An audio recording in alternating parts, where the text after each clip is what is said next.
2025 ඒ කියන්නේ ගිය අවුරුද්දේ දෙසැම්බර් වල JLPT කරපු හැමෝටම ඔන්න සුබ ආරංචියක්.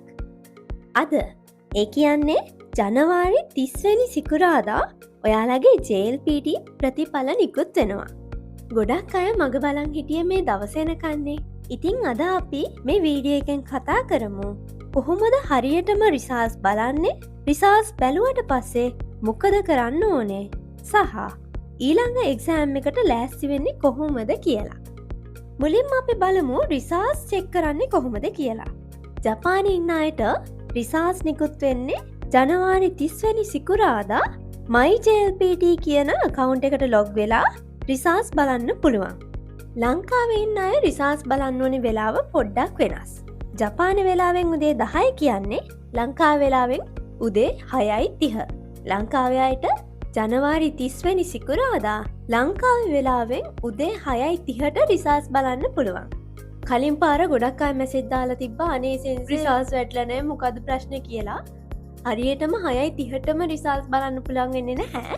මොකද එකම සයිට් එකට එකම වෙලාවට ගොඩ දෙනෙක් ලොග් වෙන නිසා සර්වර් එක ගොඩක් ස්ලෝ වෙනවා. අන්න ඒ නිසා ඔයාගේ රිසල්ට්ස් බලන්න පොඩ්ඩක් පරක් වෙන්න පුළුවන්. හැබැයි 6:30න් පස්සේ තමයි ඔයාට බලන්න වෙන්නේ. ලංකාවේ අයට රිසල්ට්ස් බලන්න පුළුවන් JLEA official website එකේ. JLEA official website එකට ගිහිල්ලා JLPT results කියන බටන් එක ක්ලික් කරලා ඔයාට ඔයාගේ details දීලා රිසල්ට්ස් බලන්න පුළුවන්. මේකේ link එක මම පහළ description box එකේ දාලා තියන්නම්. හරි. දැන් ඔයාලා රිසල්ට්ස් බලලා ඉවරයිනේ. එක්සෑම් එක පාස් වුණ අයට අශිකෝ ජපනීස් අපි උණුසුම් සුබ පැතුම් එකතු කරනවා. අමෙරිකා ඔයාලට පුළුවන් දැන් බය නැතුව ඊළඟ ලෙවල් එකට ලෑස්ති වෙන්න. එතකොට රිසල්ට්ස් හොඳ නැති අය, එක්සෑම් එක ෆේල් වුණ අය දුක හිතන්න එපා. බය වෙන්න එපා. JLPT කියන්නේ එක්සෑම් එකක් විතරයි. පාස් නොවුන කියලා ඔයාගේ ගමන නවත්තන්න එපා. පාස් නොවුණු අයටත් කිසිම ප්‍රශ්නයක් වෙන්නේ නැහැ. ඔයා පාස් වුණත් නැතත් ඔයාට ඊළඟ ලෙවල් එකට ඇප්ලයි කරන්න පුළුවන්. නැත්තං ඔයාට කන්ෆිඩන්ස් තියෙනවා නම් ආයෙමත් එකම ලෙවල් එකට ඇප්ලයි කරලා හොඳට පාඩම් කරලා එක්සෑම් එක ලියන්නත් පුළුවන්. හැබැයි හොඳට මතක තියාගන්න ඊළඟ ලෙවල් එකට යනවා නම් ඒ ලෙවල් එකට අදාළ පාඩම් ටික හරියටම කවර් කරන්න ඕනේ. දැන් ගොඩක් අයට තියෙන ප්‍රශ්නේ තමයි අදම ඒ කියන්නේ ජනවාරි 30 වෙනිදාම ඊළඟ එක්සෑම් එකට ඇප්ලයි කරන්න පුළුවන්ද කියන එක. උත්තරේ තමයි බෑ. රිසල්ට්ස් ආවා කියලා එකපාරටම ඇප්ලයි කරන්න බෑ. එක්සෑම් එකට ඇප්ලිකේෂන් ඕපන් වෙන්නේ සාමාන්‍යයෙන් පෙබරවාරි අන්තිම හරි මාර්තු මැද හරි වගේ ඉඳන් තමයි. එතකන් ඉතින් ඉවසන්නම වෙනවා. හැබැයි ඇප්ලිකේෂන් ඕපන් වෙනකන් ඉන්න එපා. රිසල්ට්ස් බලලා දැන් ඉඳලම ඔයාගේ පාඩම් වැඩ ටික පටන් ගන්න. ලංකාවේ අය මේක හොඳට අහගන්න. ලංකාවේ JLPT ඇප්ලයි කරද්දී ආසන ගාන සීමා කරලා තියෙන්නේ. ඒ කියන්නේ සීමිත පිරිසකට විතරයි එක්සෑම් එකට ඇප්ලයි කරන්න පුළුවන්. ඉතින් ඇප්ලිකේෂන් සයිට් එක ඕපන් වුණු ගමන්ම ඇප්ලයි කරන එක තමයි හොඳම. ජපානයේ ඉන්න අයට නම් ඉතින් සීමා නැහැ.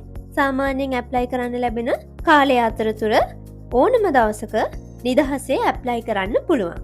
එක්සෑම් ෆීස් ගැන කියනවා නම් ලංකාවේ සාමාන්‍යයෙන් ලෙවල් එක අනුව රුපියල් 7500ක් 8000ක් වගේ මුදලක් තමයි ගෙවන්න ඕනේ. ජපානයේ නම් හැම ලෙවල් එකටම එකම ගානම තමයි. ගිය පාර එක යෙන් 7500ක් වගේ වුණා. හැබැයි මේ පාර කොහොම වෙයිද කියන එක කියන්න බෑ. ඒක නිසා මේ අවුරුද්ද එක්සෑම් එකට අදාළ විස්තර ලැබුණු ගමන්ම අපි අලුත් වීඩියෝ එකක් අරන් එන්න. මේ අවුරුද්දේ එක්සෑම් එක දෙපාරක් තියෙනවා. ඒ කියන්නේ 2026 එක්සෑම් එක දෙපාරක් තියෙනවා. පළවෙනි එක ජූලි 5 වෙනිදා, දෙවෙනි එක දෙසැම්බර් 6 වෙනිදා. පළවෙනි එකට ඇප්ලයි කරන්න පුළුවන් ඔයාට පෙබරවාරි අන්තිම මාර්තු මැද වගේ ඉඳන්. ඒක නිසා අපි ඒකට සූදානම් වෙමු. ඉතින් මේ අවුරුද්ද එක්සෑම් එකට අදාළ ඇප්ලිකේෂන් ඩීටේල්ස් සහ ෆීස් ගැන හරියටම ඔෆිෂියල් අනවුන්ස්මන්ට් එක ආපු ගමන්ම අපි තවත් වීඩියෝ එකක් අරන් එන්නම්.